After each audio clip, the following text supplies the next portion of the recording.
Setelah MK menolak gugatan sengketa Pilpres, Prabowo Gibran sah jadi Presiden dan Wapres terpilih. Kini wacana pembentukan kabinet pun mengemuka. Kita ulas wacana pembagian kursi Menteri Kabinet Prabowo Gibran bersama Wakil Ketua Umum Partai Golkar Ahmad Doli Kurnia, Wakil Ketua Umum PAN Viva Yoga Mauladi, dan pengamat politik Burhanuddin Muhtadi. Selamat malam Bang Doli, Mas Viva, juga Mas Burhan. Sehat ya? Selamat malam, sehat, alhamdulillah. Terima kasih sudah hadir semuanya. Saya ke Bang Doli dulu. Sejauh ini di internal Kabinet Indonesia Maju, sejauh mana perbincangan soal pembagian kursi kabinet? Nggak mungkin dong nggak disinggung sama sekali ya? Iya, saya kira memang pasti dibicarakan sudah sejak lama sebetulnya. Saya yakin ya bahwa walaupun ya dalam sistem presidensial kita ini kan itu hak prerogatifnya presiden. Betul. Dalam hal ini hak prerogatifnya Pak Prabowo. Tetapi karena memang pencalonan kita beberapa kali itu harus diusung oleh koalisi partai politik, tentu saya kira juga nanti presiden terpilih itu akan berkomunikasi dengan partai-partai politik pengusung ya. Nah, kalau kami di Golkar itu sudah mempercayakan penuh kepada ketua umum kami Pak Erlangga untuk bisa mengkomunikasikan itu dengan Pak Prabowo. Dan saya kira dulu pada saat kita membentuk koalisi Indonesia Maju sebenarnya mungkin ya sudah ada pembicaraan juga sebenarnya.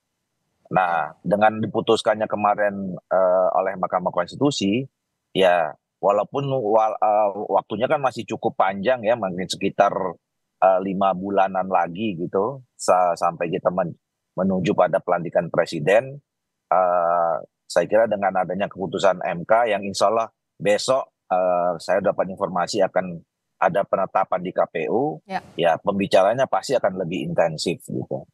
Sejauh ini kalau Golkar propose berapa? Sudah sampai ke sana belum? Berapa kira-kira? Belum.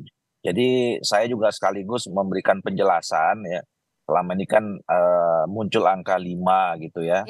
Nah, sementara saya mau menjelaskan bahwa sebetulnya kemarin itu Pak Erlangga pada saat kita buat acara silaturahim sambil memanjatkan rasa syukur dengan perolehan dari Partai Golkar, ya hitung-hitungan aja kontribusi kita terhadap Pilpres, peraihan suara kita di Pileg, ya mudah-mudahan dapat sekian kira-kira gitulah. Tapi saya kira begini, Pak Erlangga dan kemudian juga Pak Prabowo yang terutama ya pasti juga sudah punya rumusan ya tentang bagaimana komposisi kabinet ini yang tentu semuanya akan memenuhi unsur keadilan, menghargai proses yang cukup panjang, walaupun kemudian nanti pada akhirnya bisa jadi ada partai-partai politik yang sebelumnya tidak tergabung dengan koalisi Indonesia Maju, itu juga akan bergabung.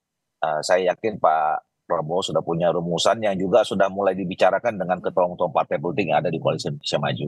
Oke, kalau dari PAN seperti apa? Tapi sebelumnya kita akan sama-sama saksikan dulu bagaimana perjalanannya sampai kita akan sama-sama menimbang bagaimana proyeksi peta politik ke depan pasca putusan MK lewat tayangan berikut ini.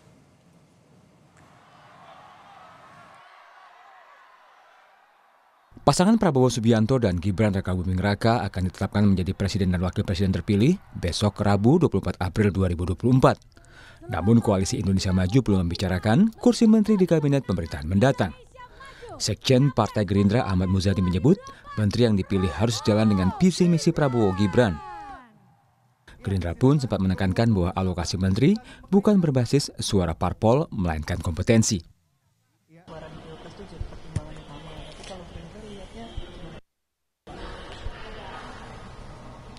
Kontribusi itu bagaimana cara ngitungnya? Apa iya itu menjadi sebuah, tetapi begini, bahwa sebagai sebuah kebersamaan dalam komitmen koalisi, saya kira itu akan menjadi pertimbangan yang sangat penting bagi lebih tahu berapa jumlah yang akan diberikan ke Partai Gerindra. Tapi pasti akan lebih banyak dong dari Golkar. Saya belum. Kira berapa pos Pak yang bisa diisi Gerindra gitu Pak? Belum ada angka pasti, belum ada posisi yang pasti. Sebelumnya Ketua Umum Partai Golkar Erlangga Hartarto sempat meminta 5 jatah kursi menteri dalam kabinet Prabowo Gibran. Menurut Erlangga, Partai Golkar punya kontribusi besar dalam kemenangan Prabowo. Dan saya sampaikan ke Pak Prabowo, kontribusi Golkar ke Pak Prabowo, karena kita 15 dari 58%, maka kita kontribusi 25%, Pak Bu. Jadi kalau 25%, kalau bagi-bagi ya banyak-banyak sedikit boleh lah. Kalau yang kita sebut 5 itu minimalis. Tapi kalau dihitung proporsinya 25%, room masih banyak. Sementara Partai Demokrat memastikan Ketua Umum Partai Demokrat Agus Harimurti Yudhoyono atau AHY siap ditugasi mengisi kabinet Prabowo Gibran. Kepala Badan Komunikasi Strategis Partai Demokrat Herzaki Mahendra Putra bilang AHY siap pada posisi apapun. Ke-8 Pak Prabowo Subianto memang sudah meminta kepada Mas AHY untuk menyiapkan kader-kader terbaik Partai Demokrat untuk membantu beliau mengisi pos-pos di kabinet agar bagaimana pembangunan ke depan 2024 sampai dengan 2029 gitu. Ya kalau bicara kader terbaik Partai Demokrat siapa? Ya nomor 1 tentu Mas AHY, Ketua Umum kami. Beliau telah membuktikan kapasitas dan kapabilitasnya dalam memimpin partai ini. Ya, setelah jejak rekam beliau yang cemerlang di militer dan di pemerintah di pendidikan sebelum-sebelumnya. Lalu bagaimana di Partai Demokrat selama 4 tahun terakhir beliau bisa membuat partai ini menjadi sangat solid. Leadership, manajerialnya, bagaimana beliau belajar dengan cepat di Kementerian ATR BPN ini. Iya kan? Dan banyak terobosan-terobosan yang sudah diakui oleh publik juga gitu. Berbeda dengan Partai Golkar dan Demokrat, Ketua Umum Partai Amanat Nasional Zulkifli Hasan menyebut urusan kabinet merupakan hak prerogatif Presiden. Tapi soal kabinet itu haknya Presiden terpilih, hak prerogatif beliau, terserah kepada beliau. Kalau kader-kader PAN banyak, yang hebat-hebat banyak, di sini banyak hebat-hebat. Dari laman KPU yang diolah Litbang Kompas, perkiraan jumlah kursi DPR 2024 hingga 2029, parpol pendukung Prabowo Gibran antara lain Partai Golkar mendapatkan 102 kursi, Partai Gerindra 86 kursi, Partai Demokrat 44 kursi, dan PAN mendapatkan 48 kursi. Sedangkan parpol pendukung Anies Mohaimin antara lain PKB mendapatkan 68 kursi, Partai Nasdem 69 kursi, dan PKS mendapatkan 52 kursi. Sementara Ganjar Mahfud dari PDIP mendapatkan 110 kursi. Selain soal kursi menteri di kabinet, Gerindra saat ini masih berupaya merangkul lawan politik di Pilpres 2024. Pertemuan Prabowo dan Megawati jadi yang dinanti usai putusan MK. Tim Liputan Kompas TV. Tadi di awal sudah diulas sama Bang Doli. Sekarang saya ke Mas Viva. Kalau dari PAN apa tawarannya? Tadi kan kalau dari Pak Erlangga di tayangannya kita lihat bahwa ya 5 itu minimalis lah. Itu kan gambaran garis besar aja bahwa ada kontribusi besar Golkar dalam kemenangan Prabowo Gibran. Kalau dari PAN seperti apa sih tawarannya? PAN mengucapkan syukur alhamdulillah pemilu presiden sudah selesai dengan keputusan Mahkamah Konstitusi. Sudah final dan mengikat, sudah tutup buku, kita akan membuka lembaran baru. Partai Amanat Nasional dan Gerindra itu bukan hanya kawan strategis, tapi kawan yang paling setia. Jadi soal berapa jumlah sesuai dengan arahan dari Ketua Umum Bang Zulkifli Hasan, itu kita serahkan kepada Pak Prabowo sebagai Presiden terpilih yang memiliki hak prerogatif. Jadi kita akan tetap untuk membantu pemerintahan ke depan dan kita akan terus untuk berjuang bersama dengan partai-partai pendukung Pak Prabowo, Koalisi Indonesia Maju. Syukur-syukur apabila nanti ada partai politik dari paslon 01 dan 03 yang mau bergabung dalam rangka untuk memperkuat posisi politik di parlemen, di DPR. Karena itu menjadi bagian penting dalam proses untuk peningkatan kekuatan politik di DPR agar ada stabilisasi politik untuk meningkatkan pertumbuhan ekonomi dan program-program pemerintah bisa berjalan dengan efektif, dengan sesuai dengan target dan sesuai dengan harapan masyarakat Indonesia. Tapi sudah ada belum, Mas Viva, bergaining tipis lah begitu ke Pak Prabowo sebagai pemegang hak prerogatif, berapa kira-kira PAN layak dapat kursi? Soal layak tidaknya kami tidak berhitung karena kami memang betul-betul perjuangan dari awal dengan Pak Prabowo itu karena persamaan kesadaran ideologis dan persamaan visi misi serta program yang diperjuangkan oleh Koalisi Indonesia Maju di bawah kepemimpinan Pak Prabowo dan Mas Gibran itu betul-betul sesuai dengan visi misi PAN. Jadi dengan adanya kondisi seperti ini, saya yakin di Koalisi Indonesia Maju tidak ada keributan soal posisi dan komposisi di kabinet. Kami enjoy saja, Mas Doli juga enjoy saja. Jadi proses seperti itu ya kita serahkanlah sepenuhnya kepada Presiden terpilih. Sudah makan asam garam pasti PAN maupun Golkar. Saya ke Mas Burhan. Namanya lobby nggak mungkin ya di panggung depan seperti saat ini. Tapi seenggaknya kalau bicara soal tadi, setiap parpol pasti sudah ada hitungannya. Kontribusinya sebesar apa. Tadi PAN juga bilang sebagai kawan setia. Tapi Gerindra bilang jangan berdasarkan jumlah perolehan kursi. Nah itu bagaimana untuk mengkonversi itu ke kursi menteri atau benefit di pemerintahan Prabowo Gibran yang akan didapatkan masing-masing parpol, Mas Burhan? Ya, tentu saja di panggung depan partai-partai yang mendukung Pak Prabowo Gibran tidak akan menyampaikan secara terbuka terkait dengan komunikasi masalah power sharing. Karena itu rumusan yang didiskusikan di panggung belakang. Ya. Di panggung depan semua partai akan membicarakan bahwa ini adalah hak prerogatif presiden. Tetapi di panggung belakang saya tidak yakin omongan normatif seperti itu muncul. Karena di panggung belakang itu power sharing akan didiskusikan secara terbuka yang bersifat win-win. Nah pada titik itu biasanya politisi punya mekanisme atau konsensus yang disepakati. Ya. Dan ukuran paling mendasar berkaitan dengan power sharing adalah berapa kontribusi dari masing-masing partai berkaitan dengan governability. Governability di sini terutama berkaitan dengan kesuksesan pemerintahan. Nah, dalam konteks ini, Friska, itu diukur oleh seberapa besar kursi yang dimiliki oleh partai pendukung pemerintah di parlemen. Karena kesuksesan pemerintahan dalam sistem presidensial multipartai ekstrim itu ditentukan oleh relasi eksekutif dengan legislatif. Pada titik ini, suka tidak suka, Golkar itu kursinya paling banyak di antara partai pendukung Prabowo Gibran. Jadi semakin besar kursi yang dimiliki oleh suatu partai, itu power sharingnya proporsional. Itu yang pertama. Tentu ada variabel lain yang diukur, ya. Entah itu chemistry atau mungkin juga variabel yang tidak semata-mata didasarkan pada keanggotaan partai. Kan ada juga jalur menteri yang di-endorse oleh partai, tetapi menteri yang bersangkutan itu bukan kader partai yang bersangkutan, tetapi kader profesional, tapi di-endorse oleh partai. Kan ada juga jalur semacam itu.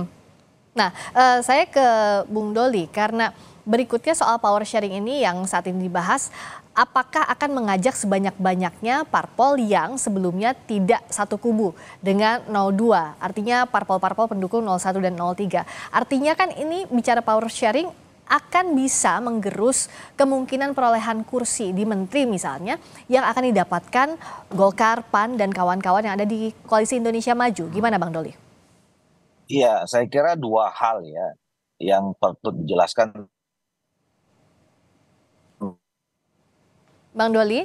Berkaitan dengan soal itu. Pertama saya kira mengatakan bahwa urusan pilpres, babak pemilu sudah selesai, ya. Kemudian kita memasuki babak baru untuk menghadapi tantangan yang begitu besar periode 5 tahun ke depan dan 10 tahun yang akan datang, ya. Tentu kita membutuhkan soliditas, ya, persatuan kesatuan. Ini juga narasi yang selalu disampaikan oleh Pak Prabowo. Gitu. Nah, oleh karena itu komunikasi politik itu penting. Jadi artinya bagaimana kita menata kembali, membangun kembali ya masalah komunikasi antar kita yang selama ini berkompetisi itu penting. Nah, bahwa kemudian hasil komunikasi itu nanti ada yang kemudian bersedia masuk dalam pemerintahan atau juga kemudian menyatakan diri dalam luar pemerintahan itu nggak jadi soal. Nah, jadi itu tergantung kembali kepada partai politik masing-masing ya, terutama yang 01 dan 03. Ya. Selama kalau kemudian mereka mengatakan bahwa mereka lebih baik ya berada di luar pemerintahan, saya kira nggak ada masalah, itu sama mulianya. Karena itu pasti juga berdasarkan bagaimana kita sama-sama mensukseskan membangun bangsa Indonesia ini ke depan minimal 5 tahun gitu ya. Nah jadi, bahwa kalau nanti kemudian ada yang bergabung dalam pemerintahan, ya, dan kemudian juga bisa jadi ya mungkin ada komitmen-komitmen yang untuk bergabung dalam pemerintahan itu, ya buat kita nggak ada masalah ya. Saya kira tadi itu yang saya katakan, kembali kepada Pak Prabowo sebagai pemegang hak prerogatif, dan saya kira Pak Prabowo paham betul, punya pengalaman dengan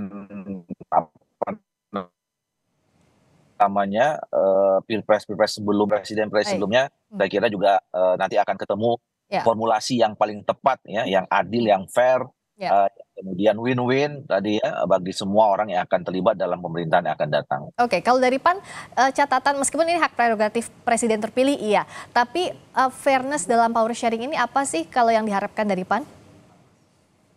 Power sharing itu memang sesuatu yang tidak bisa dihindarkan, tetapi power sharing itu harus berasaskan kepada prinsip-prinsip dasar dalam pembentukan kabinet, yaitu pembentukan kabinet yang ahli, yang jagen kabinet, yang betul-betul diisi oleh figur-figur profesional, baik itu figur profesional yang berasal dari partai politik atau yang berasal dari luar partai politik.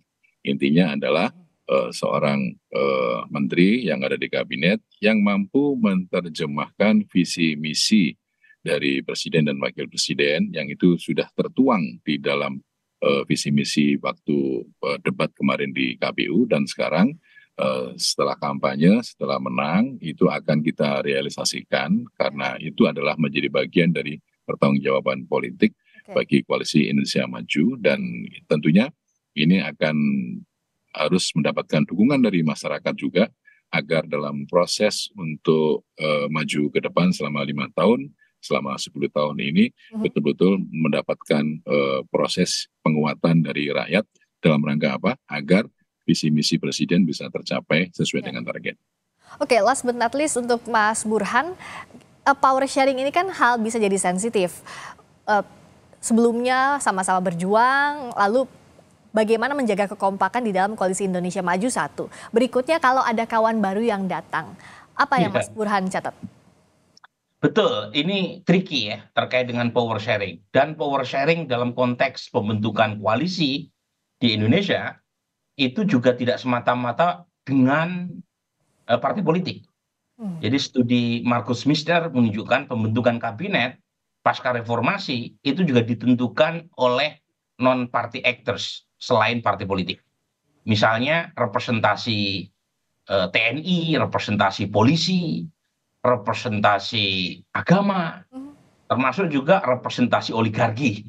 Nah, dalam konteks Pak Prabowo, jangan lupa meskipun Pak Jokowi tidak bisa maju lagi sebagai presiden, bukan tidak mungkin Pak Prabowo juga mendiskusikan kepada Pak Jokowi siapa nama-nama yang di-endorse oleh Pak Jokowi untuk kabinet Pak Prabowo ke depan.